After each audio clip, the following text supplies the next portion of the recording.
राजस्थान के जो कोचिंग संचालक हैं बहुत पैसे वाले हैं, मैं मान गया, लेकिन वो अपने पैसे के दम पर बच्चों को तंग नहीं कर सकते। ये कोचिंग संचालक सावधान हो जाए, इनकी कोचिंग खाली हो जाएंगी। और मैं माँ बाप से भी कहूँगा, इन कोचिंगों से बच्चे आगे नहीं बढ़ रहे। बच्चे तो आपके पढ़ने में होशियार है, वैसे ही आप इन कोचिंग वालों को पैसे भी देते हो और वो आपके बच्चों को थ्रेट करते हैं, परेशान करते हैं। और ये तय बात है, क्या राइट है उस कोचिंग वाले को एग्जाम लेने का?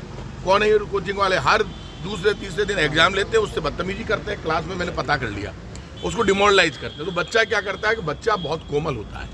अरे भाई, जान है तो जान है। जब बच्चे को आपका बच्चा इतना प्यारा बच्चा है, आप उसको परेशान कर रहे हैं। मैं आपको बता दूं, हम पढ़ रहे थे तब कोई कोचिंग नहीं थे। क्या तब IAS IPS नहीं बन रहे थे? तब डॉक्टर नहीं बन रहे थे? आज से भी अच्छे नंबर भी ला रहे थे, बन भी रहे थे सारे के सारे लोग। ये कोचिंग कोई रास्ता नहीं, कोचिंगों ने ये माफिया खड़ा हो गया।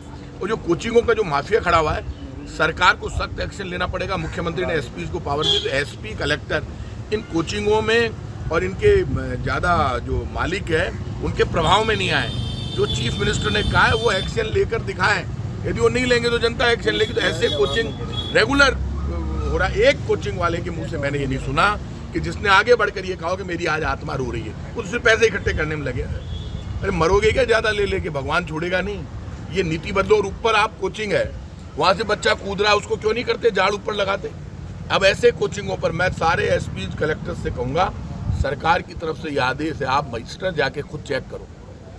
आप चेक नहीं करोगे तो पूरे राजस्थान में हमारा जो कांग्रेस का संगठन है वो जाके चेक करेंगे। बच्चा कूद कैसे जाए ऊपर से?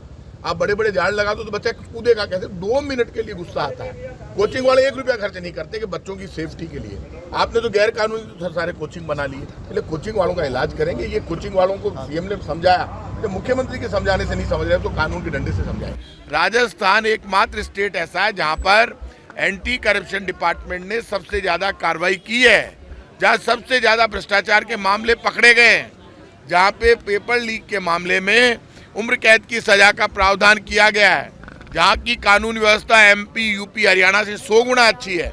बीजेपी खुद की गलतियों को छुपाने के लिए, क्योंकि बीजेपी अपनी कोई उपलब्धि बताती नहीं है केंद्र सरकार की कि बीजेपी ने इन 9 वर्षों में क्या किया। पेट्रोल डीजल गैस सिलेंडर की महंगाई के लिए बीजेपी जिम्मेदार है। डॉलर पिट गया, डॉलर भारी पड़ गया रुपए के ऊपर, रुपया पिट गया डॉलर के मुकाबले। तो आप तो कह रहे थे डॉलर के मुकाबले रुपए को मजबूत करेंगे, डॉलर के मुकाबले रुपया फेल हो गया और डॉलर मजबूत हो गया तो बीजेपी की सरकार फेल हो गई। आपने सबसे ज्यादा कर्जा ले लिया, आपने नोटबंदी कर दी, फिर भी ना तो काला धन आया, ना लोगों के वादे आप पूरे कर पाए। महंगाई ने रिकॉर्ड तोड़ दिए।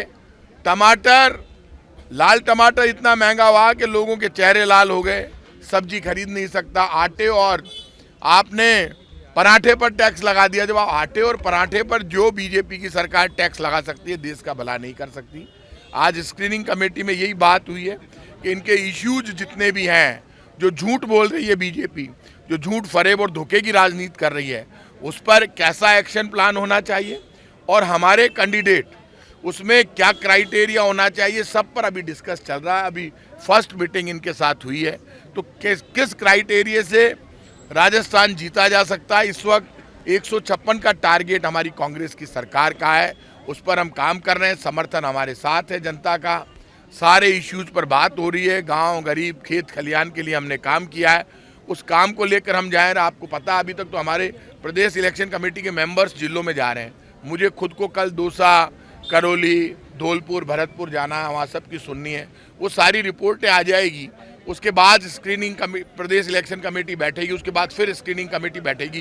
तो अभी तो प्राथमिक स्तर पर ये सारी चर्चा शुरू हुई है। ऐसे में ये भी चर्चा हो रही है क्राइटेरिया क्या है, यूथ को भी मौका दिया जाए, महिलाओं को भी मौका दिया जाए और सबसे बड़ा आधार जीत का आधार बने, क्योंकि जीतना सबसे पहले जरूरी है। तो ऐसे फेस जो जनता में पॉपुलर है, जनता जिनको पसंद करती है, जो जनता की आवाज़ को समझते हैं, ऐसे लोगों को आगे लाने की कांग्रेस तैयारी करे। इसलिए मैं आज कह रहा हूँ बीजेपी वालों को कि जो डायलॉग बाजी मार रहे हो, जितना कूद कूद कर बोल रहे हो और ऊपर मुंह करके बोल रहे हो, सुन लेना।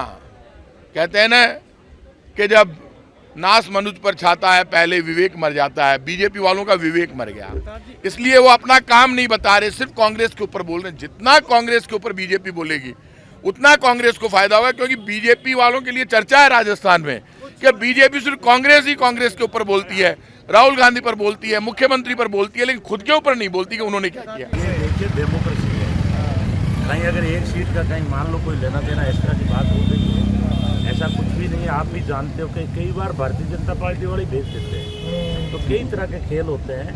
इसलिए मैं आपसे एक ही बात कह रहा हूँ, जो मेरा सर्वे में जहाँ जाके आया हूँ वहाँ भारी उत्साह है और बड़ी ज़बरदस्त तरीके से जो है कांग्रेस की सीटें जीत करके और दोबारा राज बनाए। मैंने बूंदी, कोटा शहर, देहात और चित्तौड़ मैं वहाँ गया, प्रत्याशी और उन कार्यकर्ताओं की पूरी लब्ध टटोली, सभी ने आवेदन दिए हैं। इस बार आदरणीय मुख्यमंत्री जी की योजनाओं को लेकर और जिस तरह से भारतीय जनता पार्टी ने पूरे देश में संविधान का मजाक उड़ाया है और जो बेड़ा गर्क किया है उसको लेकर के, और कांग्रेस के प्रति भयंकर जोश है। हाँ, क्योंकि एक एक जगह पर 10-10 दावेदार आ रहे हैं। इससे साफ जाहिर होता है कि लोगों में भारी उत्साह है और हमने सभी को संकल्प दिलाया है कि सीट टिकट एक को आएगी, जिसको भी टिकट मिले सब हम मिलकर के और उसके साथ में खड़े होकर कांग्रेस को जिता के भेजेंगे। एक तो क्या है कि रात दिन मोबाइल देखना, इससे लोगों में क्या है, नौजवानों में डिप्रेशन बढ़ रहा है।